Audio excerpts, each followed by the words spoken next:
Hey, welcome to Geeks on Grid, the only news that matters. Here are some random freaking news. The Oshinoko anime just dropped some big news at the Ichigo Production Fan Kanshasai 2025 event. Season 3 is coming in 2026, and of course we have to tell you guys.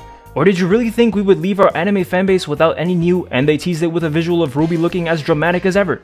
We would put up a visual, but then you guys might just pause the video and not finish watching it. Oh, and they're also making a puzzle game because why not? Everyone loves a good idol-themed Sudoku, right? Season 2, which premiered in July 2024, is all about a Tokyo Blade stage play where the characters are basically playing characters. It's like Inception, but with a more drama and fewer spinning tops. Kana, Akane, Aqua, and Melt are all in the spotlight, and let's just say the backstage drama is probably juicier than the play itself. The anime, based on the hit manga by Aka Akasaka, Kaguya-sama, Love is War, and Mengo Yokoyari, Scum's Wish, has been a massive success since its 90-minute premiere in April 2023. It's so popular that Hidive called it their #1 series launch ever.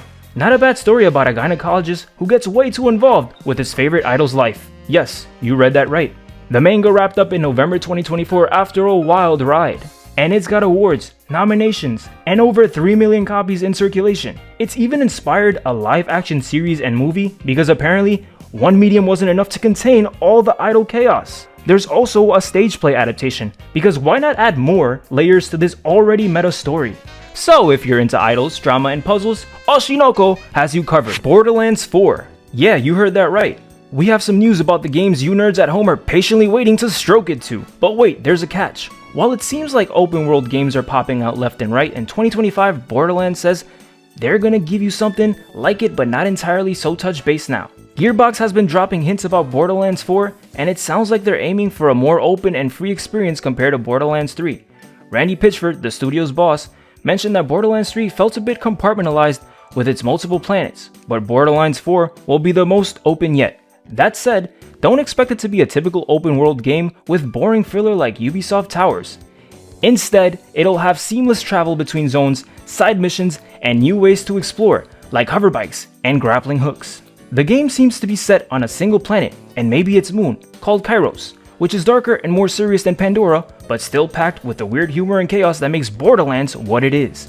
Oh, and don't be surprised if they throw a jab at the Borderlands movie, which, unlike recent decent game adaptations, was proudly terrible. Sounds like Borderlands 4 is keeping the series' signature style while shaking things up a bit. More news coming at you from Geeks on Grid.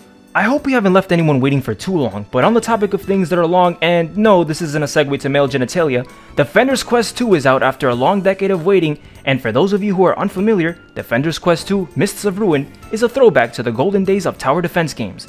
And it's a total time sinker. You can manage a team of heroes instead of just building towers, leveling them up, tweaking their skills, and using special powers to crush waves of monsters. The sequel keeps the core gameplay but adds cool new heroes, like a teleporter and a giant colossus that shakes up your strategy. The big upgrade here is the world and story. It's set in a wild sci-fi fantasy mashup with floating islands, reality-bending fog, and pirate crews in biomechanical ships. The art is gorgeous, the characters are quirky, and the writing is sharp, with a darker tone than the first game. About 10 missions in, I realized it feels a lot like Arknights, the popular mobile tower defense game. Turns out Defender's Quest might have been ahead of its time. While it's not groundbreaking, it's a polished nostalgic gem that's worth checking out. It's on Steam now for $17.99. Perfect for fans of tactical tower defense with a story. Elon Musk's government takeover is being aided by none other than Jordan Belfort's go-to when he used to hire for Wall Street the young, hungry, and for some extra kick, added experienced and maybe dumb. But in a time where internships and spars are hard to come by, you have to get experience somehow. Elon Musk's push to revamp federal government infrastructures is being led by a group of young engineers, mostly in their early 20s with little to no government experience. Some are fresh out of college, or still in it.